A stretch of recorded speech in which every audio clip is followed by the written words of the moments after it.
lady bosses. I guess good afternoon. Just making sure everyone can hear me. You give me a little head nod, yeah? Awesome. Well, welcome. I am Laura Caroon, president and co-founder of Ladyboss Midwest. Thank you so much for joining us for today's workshop, Building Positivity and Excitement Around Your Brand with PR. If you don't have a public relations strategy for your small business, you are missing out on incredible opportunities to shine.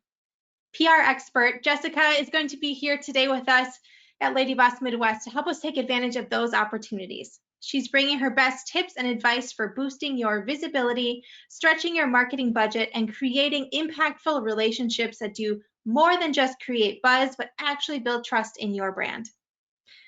Jess is an account manager at Flint Group in Duluth, Minnesota. In her role at Flint, she digs deep to understand her clients' businesses and the marketing challenges they face. She has an extensive background in public relations, marketing communications, and journalism.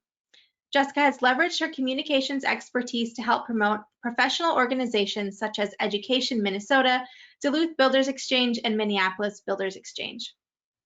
When she's not helping clients impress their bosses and board members, Jessica loves being involved in the Duluth community and getting out for a run along Lake Superior as often as she can. So welcome, Jess. I'm going to turn your screen on.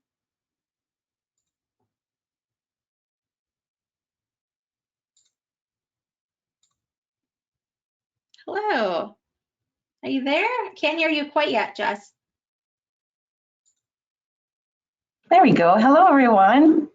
Hi. Thank you so much for being here this morning.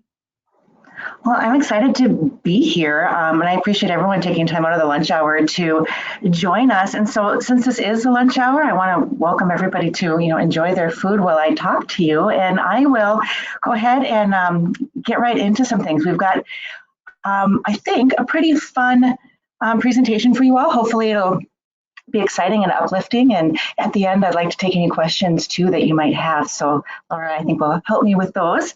But as mentioned, we will be talking about building positivity and excitement around your brand with PR. I'm Jessica Hehir, and my preferred pronouns are she and her. So a few things that I want to talk to you about today are, oh, excuse me here, I've got too many screens open. Is our agenda. We are going to be talking about journey mapping, relationship building, and storytelling. Now, these are three topics that are really trending right now in public relations. The great things about these three steps are that they are all things you can do yourself, even on a shoestring budget. So journey mapping is really the foundational mapping. It allows you to see who your audience is and identify ways to improve communications with those audience members. Your audience is anybody you're trying to interact with, so they can be clients, customers, business partners, vendors, that sort of thing. And the relationship building does take time, as with any relationships. Taking time to build relationships with your audience and your journalists is a very great strengthening tool that you can use to really leverage public relations and influence with your brand. And then it's time to do the thing. We're going to talk about storytelling, an authentic and natural way to pull people into your brand.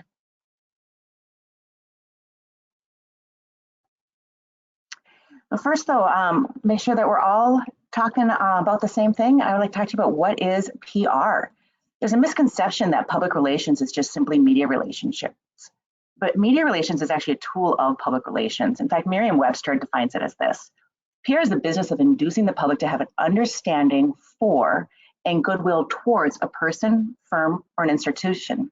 In this case, we're really talking about it as far as your business, your enterprise, your nonprofit, your small business, that goodwill, that positivity, and it's right there in the definition. So we're going to get kicked off here with journey mapping, as I mentioned. It's really helpful to know who you're writing for. And here's the thing that not everyone really understands. Journalists are not your audience. This is going to help you figure out who your audience is. Journey mapping allows you to look at your business from your customer's perspective. It'll give you insight to their common pain points, their motivators, also help you succinctly identify how your business is able to improve those issues for your customers.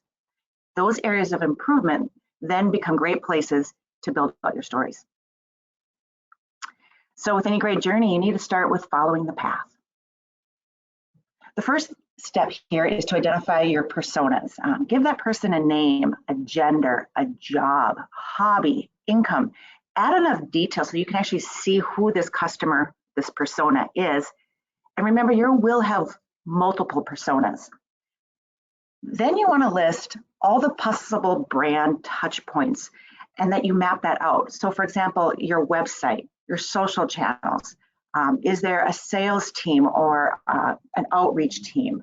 Do you have fairs, festivals, flyers? What are all of those different touch points your persona will cross before entering your place of business? The next part in mapping out this path is to describe the customer's experience at each of those touch points. And it could be what action you would like the customer to take. Is it that call to action when they see the flyer that they'll pick up the phone and call for an appointment? Is it that they will ask more questions? Will they click to buy? Will they click to learn more? All of those sort of actions. So what is their experience? What are they feeling? And then the next step is to really repeat this journey for each channel or for each touch point for the buyers across each channel for each different persona. So for example, a millennial buyer might typically become aware of your product or your service on a social page and then go to the mobile app to learn more and then go to a desktop to actually make the purchase and complete the action. So this can get kind of convoluted, but here's a chart that we've developed and we've used it for a customer called Landline. Now, Landline was billing themselves as not only a small business, but also a luxury transportation service that was cost effective and easy to get people from a small airport to a central hub airport. So as they're rolling this out, they wanted to really understand the ideal state of their customers and where their journey was. So we developed this persona for Anxiety Andrea. She's their chief travel planner for the family. She's 35. Her relationship status is that she's married. She's the mother of 3 young kids, and her background is that she's busy managing a family of 5. She's working full-time in a professional career. These are some of the thoughts that Anxiety Andrea has. If I'm going to relax on a family vacation, I need to know the details are taken care of before I leave. I'm incredibly busy, so efficiency is important. Going on a vacation is expensive. I like to save costs. So we started out here by just putting a column for awareness, and the action is she's considering spring break. Now in this awareness phase, her touch points are she sees Instagram ads, she hears about an open house, she notices that they have a PR sponsorship from one of the events that she's interested in. There's also emails that she's receiving. She hears ads on the radio. So here's some thoughts that she's having in this awareness stage. I get this. This could be easy. This looks like I want to know more. So then she gets into the research. We can see that there's the Google bus transportation. She Googles bus transportation. She starts getting served some ads. And so as a client, we recommended that they make sure that their business spaces were up to speed on Google Business, that they claimed all those spaces and that sort of thing. And as you go on here to all these different, FAQ was another thing that she would look at on the website. So what are the questions? Where are the answers? And what we found, was that telling stories about convenience was really great for this persona. And the buses actually have an onboard bathroom. So we really played that up in our ads, in our outreach. We made sure to mention at any media opportunity we had. And it was the most popular story we told about these online bathrooms. It's just a simple feature that people would tend to shy away from. But if you can have fun with it and not take yourself seriously, these can be these great pieces that get people talking. So the next step here in our toolbox is really working on relationship building. So we want to keep in mind that PR is relational. It's not just transactional. And earlier this year, Madison Hauser, who is our very talented public relation manager, posted a call to action on LinkedIn and said simply, let's make 2021 the year of relationships. And she was referring specifically in that mode to media relations. And that's a cry that's been echoed all throughout the industry. So help journalists tell your story, preview what you're doing, offer quotes ahead of time, meet with them in person, follow up with them with the event results if they can't make it, offer photos, videos, and even additional quotes. Your releases can and should be written so they can be placed as is.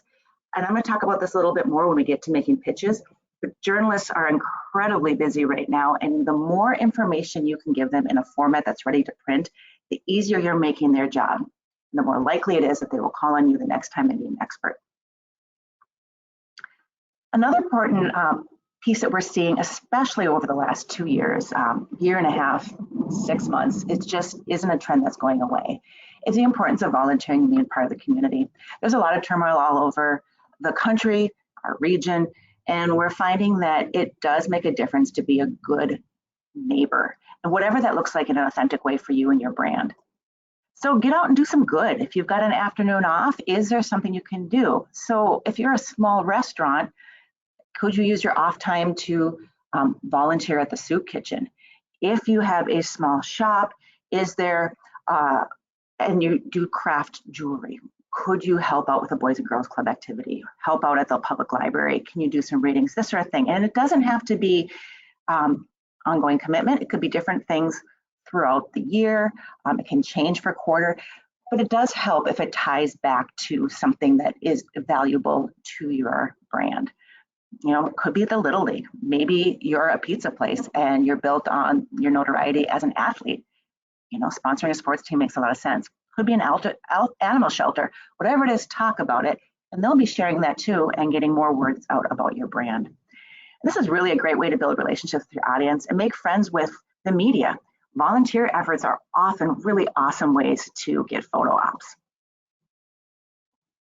And then, as always, say thank you.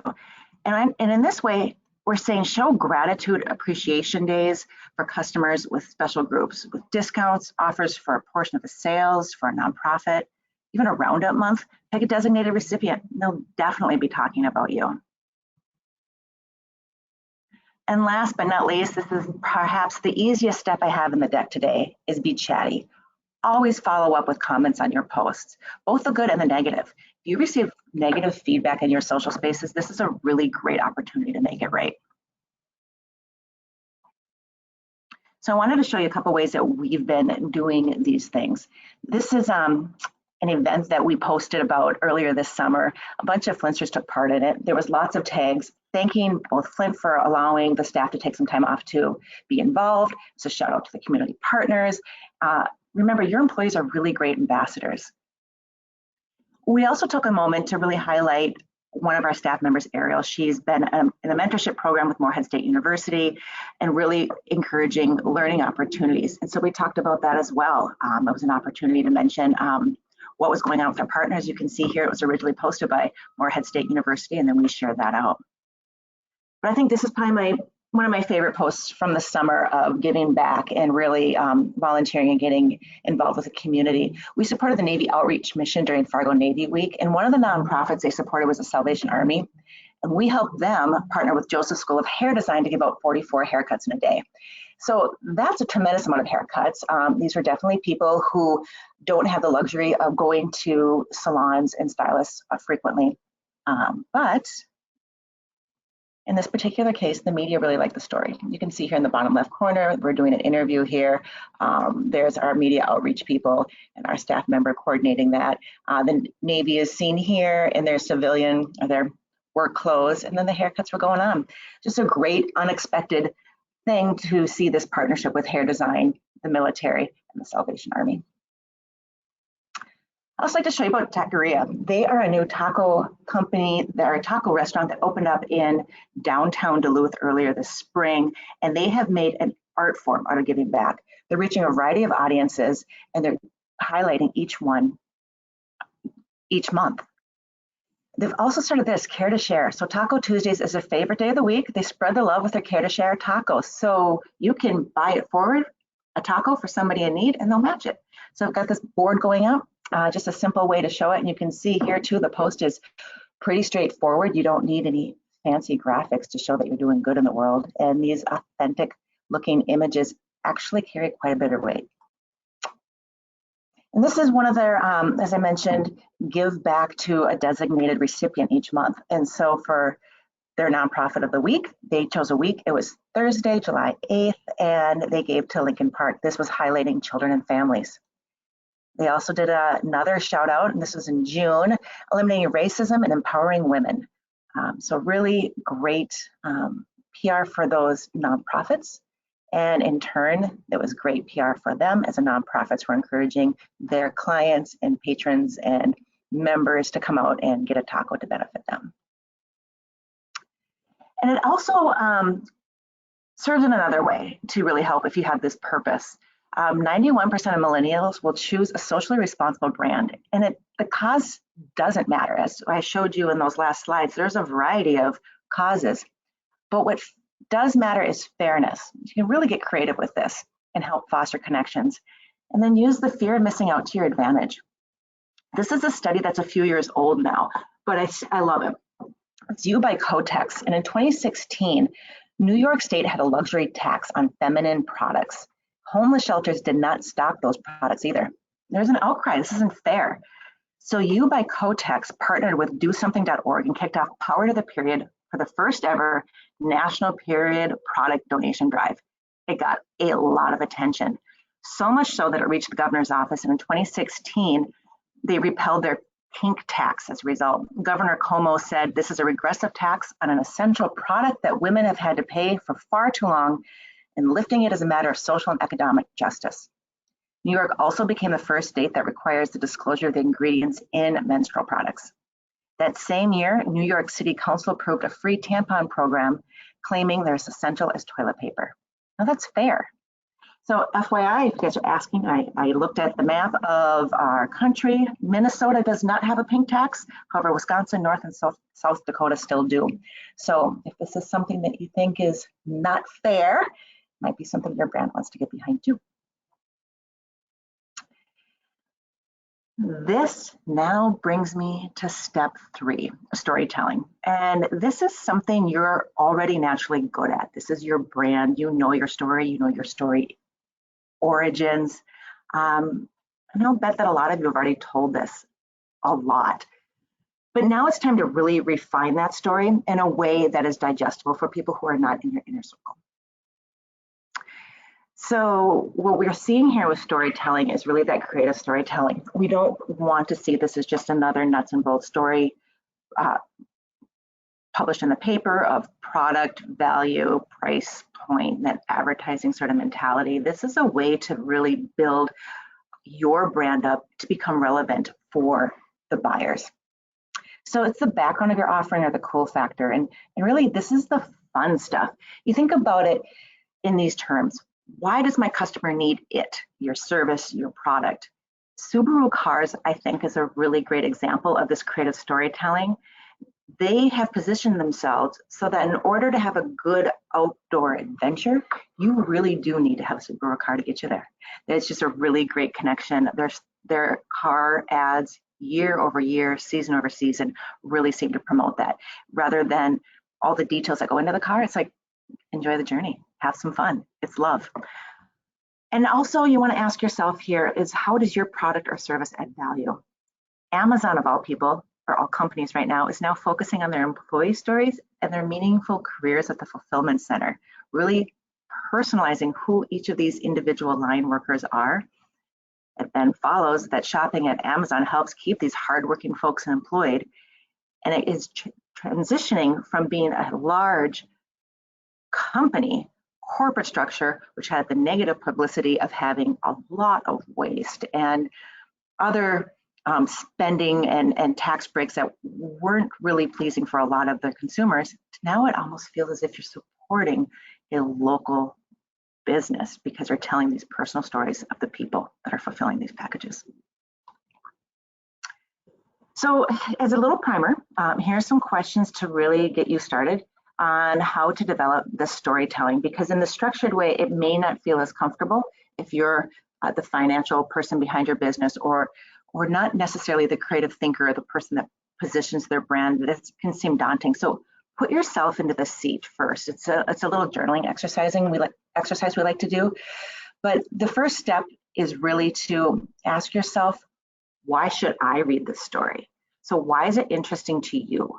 And so in the case of the taco company, I really love tacos and their authentic Mexican recipes that were harvested on travels around South and Central America appealed to my travel instinct and my love wandering and trying new things.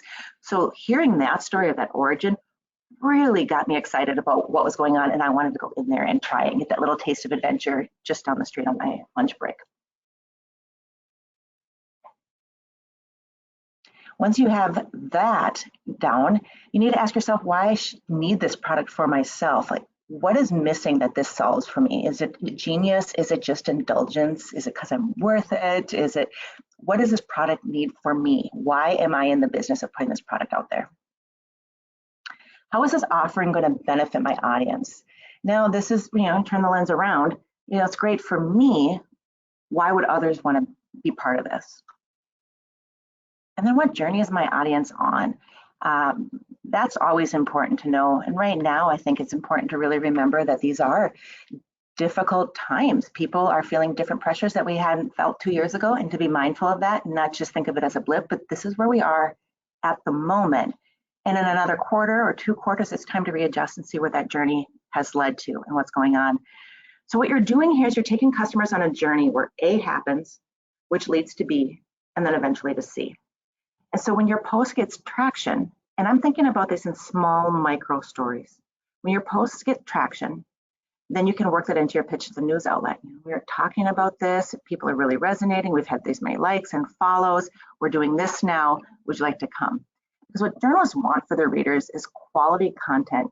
And once you share that with them, you can expect more coverage. But they also have this fear of missing out too. And so if you have a topic that's really getting some traction in your social spaces with your customer base, and you share that with them and give them an opportunity to reach that audience, it's a win-win. So I want to talk you through this case study here. Duluth Whiskey Project is a small local distiller in Duluth and has a really neat backstory. And this we were able to put on their website. In fact, we even say there, under the About section, pour a glass and we'll tell you our story. And you can, this immediately evoking this vibe of, fireside chats, lounge areas, quiet, dark storytelling, great deep conversations. And there, of course, is their beautiful glass of whiskey. But when we get into the story, it starts to really resonate with their origin story, with a certain segment of the population that they're trying to reach. So the Duluth whiskey founder and distiller is a man named Kevin. He has an eye for numbers and a passion for whiskey. He's a former Marine Corps captain. He was a financial manager who transitioned to distilling whiskey. Get the sense of a very smart, hardworking, grounded human. He's in search for a whiskey that doesn't just taste great, it also doesn't demand an outrageous price. It's a whiskey worthy of the name Duluth. So it's lofty. This is pulling in the local people that really feel tied to their hometown. And then he starts talking about the waters of Lake Superior, that's locally sourced ingredients. So now this is really appealing to people who want to support local small business, people who are partnering with other local small businesses where things are getting smaller, not bigger, and you're looking at the quality of ingredients. Then he ties it back to the industrial history of Duluth. Again, hardworking, great taste, but at a price that everyone can afford. It's a whiskey for all people. So these are the themes that we were able to pull out, post across social pages, get some traction on, do some really great photos with, and then sure enough, quite a few of the different niche magazines started covering the story as this up and coming and one to watch too. So a really great background story of why you're doing this will go far in getting you attention. And as I said in the beginning, this is a story that you already know. You know your beginning, but maybe just flush it out a little bit more and make it condensed so that it's easily shared. And then it comes to the pitch. And this is, I mentioned we'd come up to this a little bit later on, but storytelling in a pitch is the fastest way to achieve your results and increase brand exposure and support the marketing and sales objectives. And that is something that often gets lost when people ask for public relations support. It's not just to get a blip or a ping on the evening news. Those stories are only 30 seconds to a minute long. What you want is that lasting relationship with the media, with the audience, with that brand recognition, where there's that affinity, where your name comes up and there's a thought about it. So when you're doing this, make sure you know what those marketing and sales objectives are so that your story is all tied back to that place. So sending the right PR pitch is about the right product to the right journalist, and it can bring you more media mentions, which gives you credibility and it brings awareness. But there are a few things to keep in mind. You want to really keep it relevant and keep it targeted. Include quotes, photos, and videos, as I mentioned before, and personalize the pitch, because we are talking about building relationships, right? So if I'm pitching to Laura in the newsroom, I would want to say, hi, Laura, I see you've been covering stories about tacos. We've got a new feature this month and we are supporting company X, and we would love to share more information with you. According to Spin Sucks, it's a blog that we follow quite a bit around here. They've got a lot of great tidbits. I recommend you all looking them up too, but it keeps your ideas and thinking fresh on different PR topics and trends that are going around. But 91% of journalists prefer pitches that are under 200 words. 200 words is really short. It's only slightly longer than what's recommended for captions in social. The same article reports that 68% of journalists prefer to receive pitches between 5 a.m. and noon, and most prefer their outreach on Mondays and Tuesdays, which makes a lot of sense. They're planning their day. They're getting ready to go out into the field and do work. They're checking their emails in the morning. And on Mondays and Tuesdays, they're scheduling and determining what they're going to do for the week. So it's not that there are other times that it won't be received. That's your optimal window right there, Mondays and Tuesdays between 5 a.m. and noon. Now, as far as following up, 86% say it's okay to follow up 1 week after the message, and 90% say it's okay to send at least one follow-up message.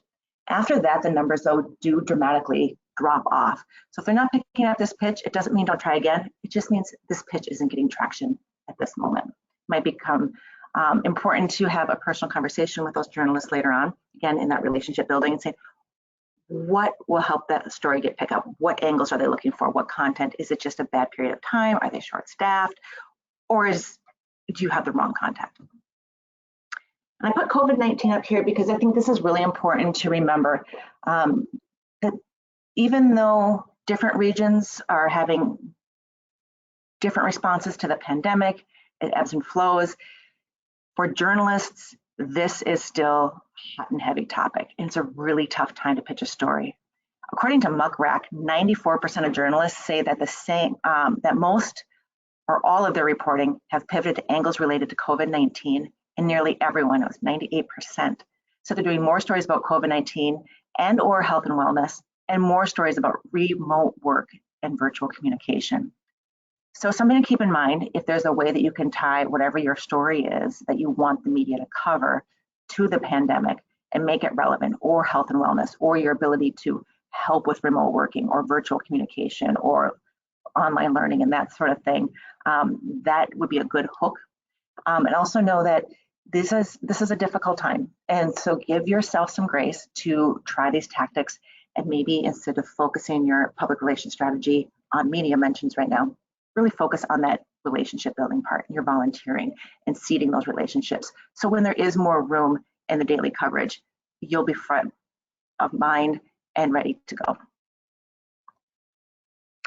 So I want to show you this case study here. It's Pediatric Home Service. This is another client of ours. And the reason I think this is really relevant with the pitches is that PHS had one objective for their year, and it was to get more provider referrals. They were expanding and they wanted more doctors and nurses and other healthcare professionals to know about them and refer their patients to Pediatric Home Service first. And that was how most of their patients got online. Now they cater to patients who have medical complexities and all young kids, but the kids will age out of service at some point, but they will help that transition to adulthood. But primarily they come on service as pediatrics. As you would imagine, they have so many experts doing pioneering work to help with the medical community and help these kids with their complexities. But it really is a niche market, and it's really academic and hard to understand. So it's difficult to get the media, particularly the mainstream media, to pick up these journal articles and to talk about it. So what we did was we found niche publications and a reason to tell the story. And it's this reason to tell the story, this relationship building piece, that really helps set the coverage apart. So we introduced them to Jovan, who was born premature and unable to absorb nutrients. Now he has an appetite for life. And yes, it's great marketing language there too, but you build out the blog story, tell this, link to the journal article, and then the story can be broken out with great pictures of Jovan and his family living a healthy life and really thriving in his new environment with his new medications and his new treatments. And those can go out on social too. And you see this cute smiling kid and it pulls you in. Yeah, I love to see the success story. We need more success stories. And as far as pitching that, once we got that traction to the media, we talked to the medical journals, but also hospital publications. And those private publications are often stories that are overlooked by practitioners because it seems that that's all internal. They still like to hear stories. They still like to see this, and these good news, they might turn it around themselves. Or as I mentioned earlier, if you have it all laid out, here's some quotes, here's some facts, here's some links, here's a photo, they can just simply place it. And again, you're in a very organic way reaching those providers, letting them know the successful outcome, letting them know about your brand, and there you go. So that is something that I found really, really helpful in a seemingly difficult pitch scenario. And again, because they do have a niche audience, because the mainstream media really wasn't covering them, we were able to find with different medical equipment and gadgets too, that had some attraction because it was very visible for journalists too. But our thought really was the evening news isn't a great place for them because again, it's a 30-second, 1-minute spot, and that's it, it's over. By being able to tell their own story and make it relevant to the audiences that need these services and putting it on their own blog space and their social spaces, that content just lives. And now as you're searching these things, this will come up in the search engines. And then as far as the timing piece of it too, when you are going to these medical journals and these hospital publications, you can do it during a timely month, a national month, or even holiday time. So, this particular one could go out during a dietary or nutritional month. Feeding tube awareness happens as well, and that's an important and relevant time to really share this story. So sometimes it's really staying within these proven events that go for timing. Other times it's something that's different and stands out in the crowd. So who should pitch and post? Now this is something that I think will vary from organization to organization. And this one here, brand tone awareness, I had originally titled this as maturity, and I thought that might ruffle some feathers because of course anyone you ask would be a mature and reasonable voice for your brand. But I think a lot of people have the tendency to ask a young staff member to handle their social for them, which makes sense. It's the platform they've grown up with, it's the space that they're comfortable with, but that doesn't mean they have the brand tone awareness to do the job. And again, one of the examples I'd like to share is going back to the Duluth Whiskey Project. They had a staff of college students, many of them were marketing students, helping with the bottling and the distribution, as well as tasting events, and then it led into handling the social. What we saw were a lot of college students in the photos drinking whiskey. They may have been great photos, they may have been classy photos, but that wasn't the audience. It wasn't the middle class, hardworking, blue collar worker, the local Duluthian. It just didn't resonate in the way they wanted it to. So having somebody who's aware of that brand tone awareness is really important. And that maturity factor does matter. I mean, if you're selling whiskey, do you want a bunch of cute emojis? Maybe, but you need to be sensitive to that brand tone. Your social space really needs to be that reflection. And remember that it is important to tie back to your sales objectives and goals. Another example too is communication experience and PR experience, business acumen. So if you are a small agency, or even if you have a small department of one, this could be a real challenge. So we added in that business acumen there because you understand these tactics. Even if this isn't your jam, you may not have another resource, but you understand what those sales goals are, what those objectives are. An example I just had with a client is they are a mental health professional center, and they did not put a post out in remembrance of 9/11. And this Department of One reached out and said, you know, I feel like that was a real missed opportunity. There could be a lot of people still grieving. You know, we could have offered support services. And the answer was maybe, but you do that sort of communication across the board, and you don't specifically have a veterans program. You don't specifically work with frontline workers. So understanding that just because there's an opportunity doesn't mean that you need to jump at it. So being able to balance that with what's important for you. And the knowledge of your business, this should go without saying, but it gets back to that brand tone awareness. What's the history of your company? What is that brand origin story? Who are your personas? What is it that you're doing now? What is it that you're doing next? What is it that you hope to do? What are the values?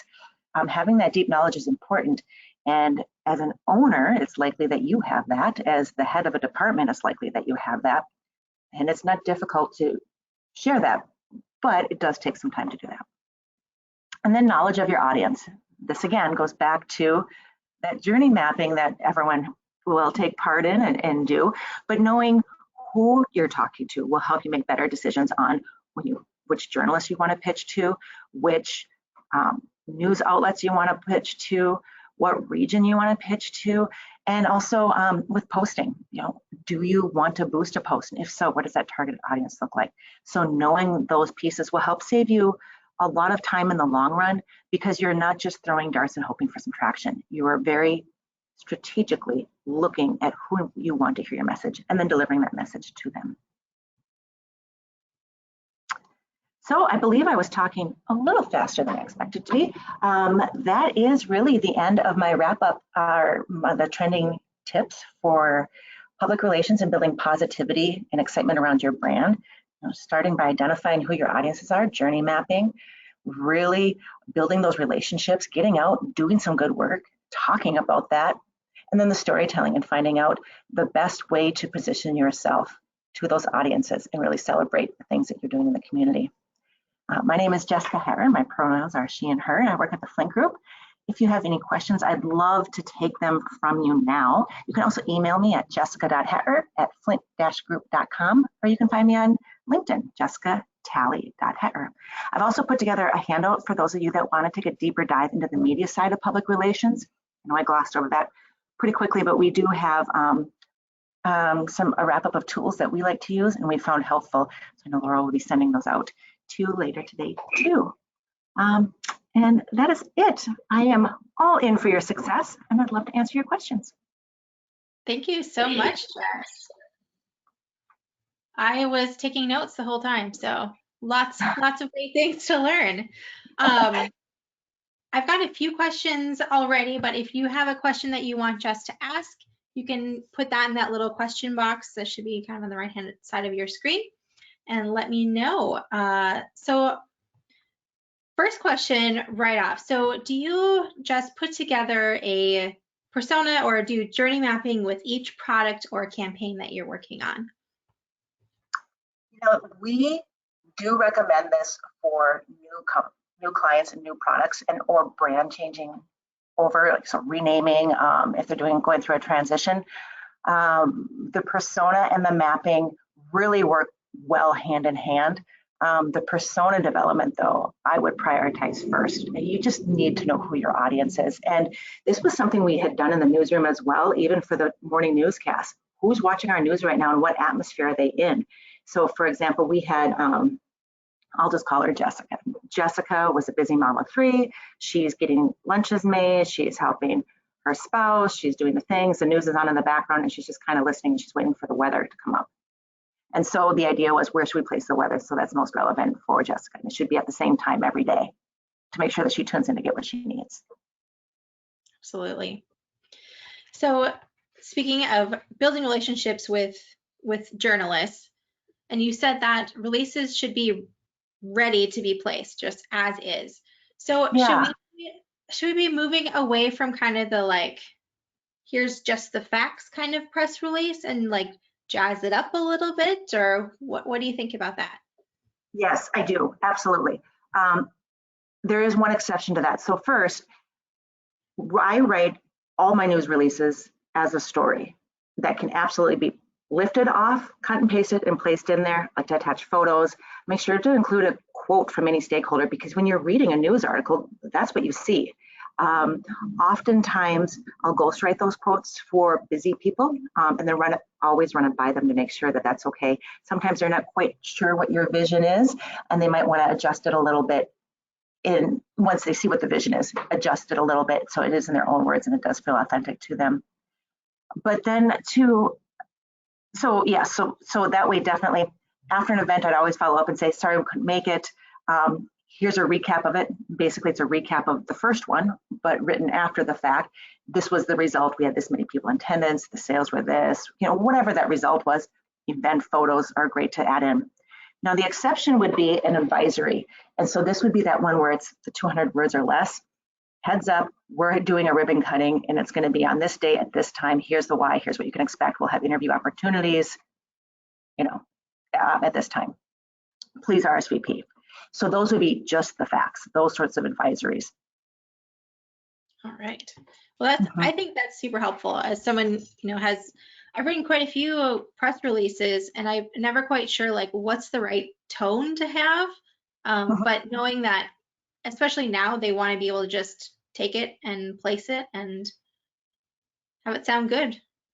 Yeah, and going back to that whole, their lifestyle has changed so much as far as what it looks like to be working in the newsroom.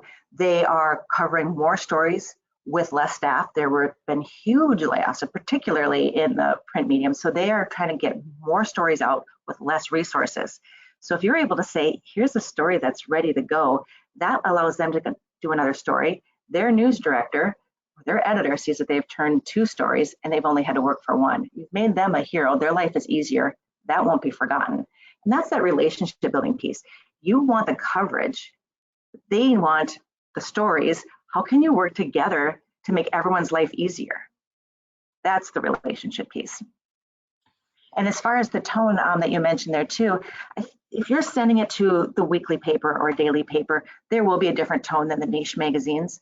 And once you start communicating with these people and the reporters that do pick it up or do cover it, it's okay to go directly to them and be more conversational and chatty. Remember, oh, I did see that story you did, or I really appreciated that. Thank you for the coverage, that sort of thing. When you send those advisories, oftentimes those will go to the main newsroom, and those can be more static, more formal, still polite and conversational as you like it, but those can be, again, a little bit more sterile.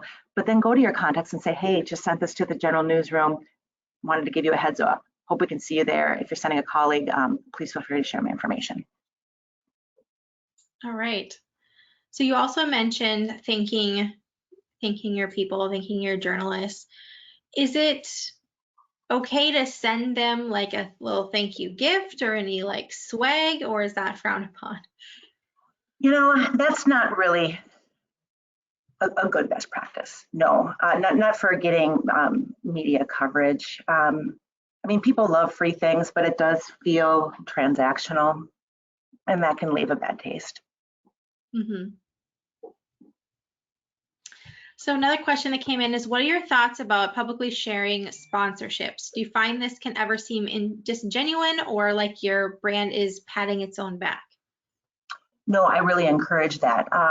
One example, I work for Chester Bowl Improvement Club. I don't work for them. I volunteer for them, and I've been a volunteer with them for a long time. And without sponsors, we wouldn't be able to provide as many scholarships to families in the area that would allow them to ski for free, to attend the camps for free, to use the equipment for free throughout the year. So we are so dependent on our sponsorships. So with Chester Bowl, whenever we receive we have an opportunity to thank a sponsor, we do a post highlighting them, showing the kids enjoying the benefits of this great sponsorship.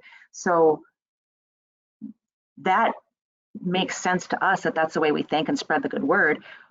Then take that post and share it and say, oh, Chester Bowl, show you this post about us. We're so happy to do that, and here's why we like Chester Bowl. So it goes back and forth. Again, it's that relationship piece. I think there's a way that you could do it where it would feel like you're patting yourself on the back, like just one of the many groups we've helped this year, but do it in a more friendly relationship way. So again, with Taqueria, when they were talking about their groups that they were sponsoring with the that Taco Week they had the YWCA. They talked about what their mission was, who they served and why they were important, and then encourage people to come in and have a taco. The profits go there. So that was a really nice way to do that. It didn't say, because we do this every month and maybe yours can be next. So it's all really how you frame that. I think that's great advice.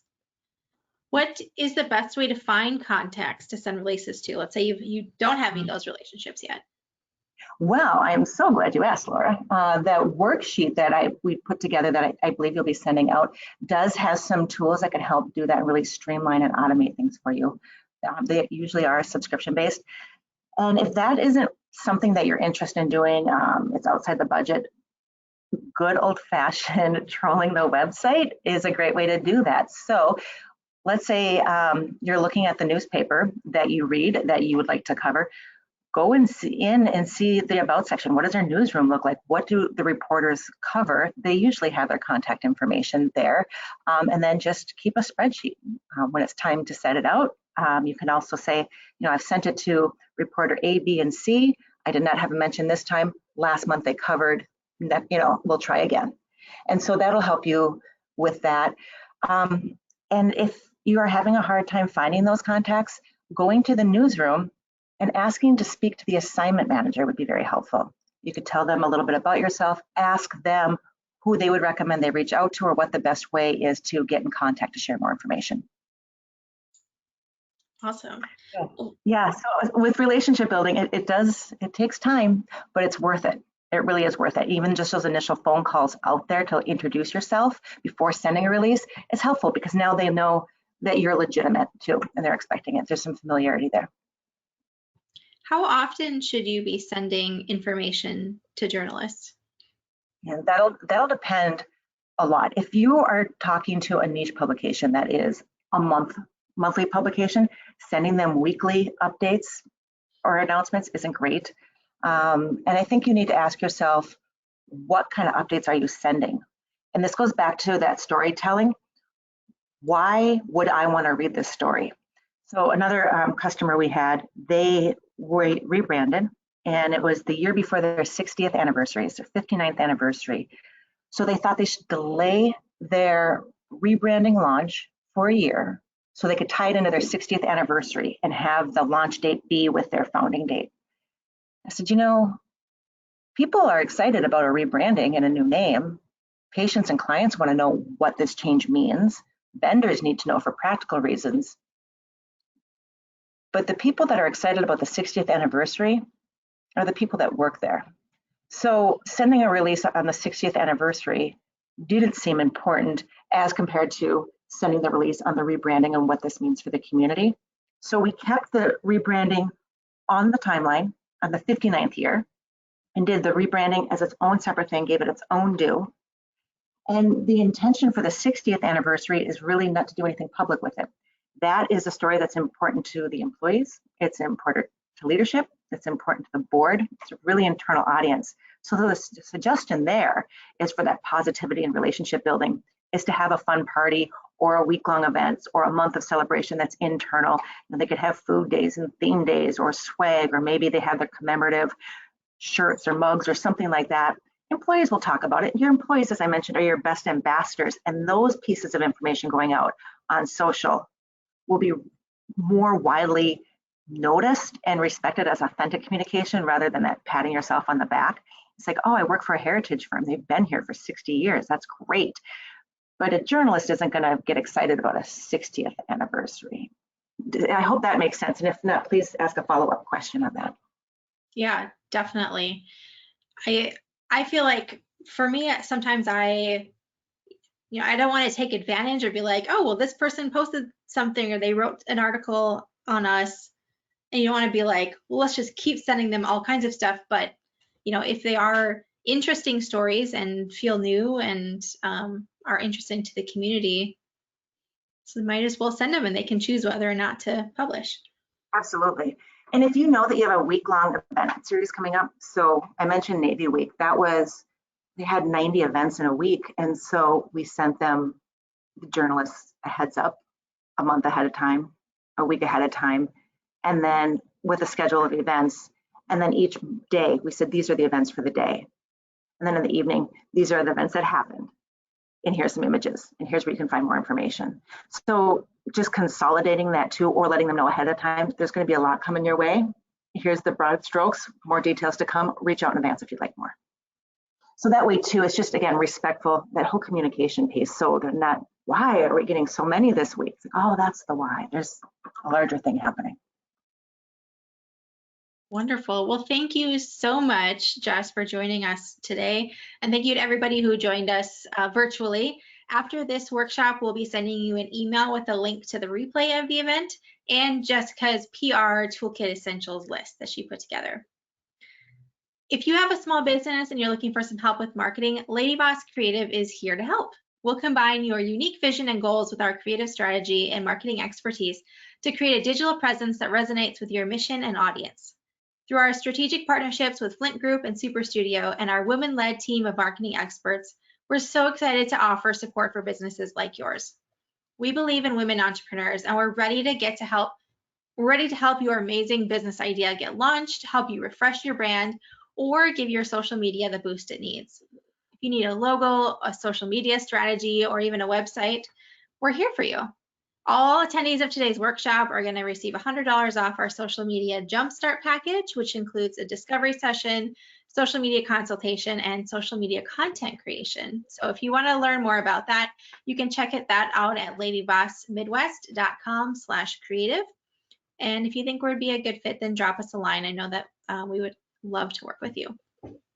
So thank you again to Jess for sharing her wisdom today, and we hope to see all of you at another Ladyboss event soon. Take care, everyone. Bye.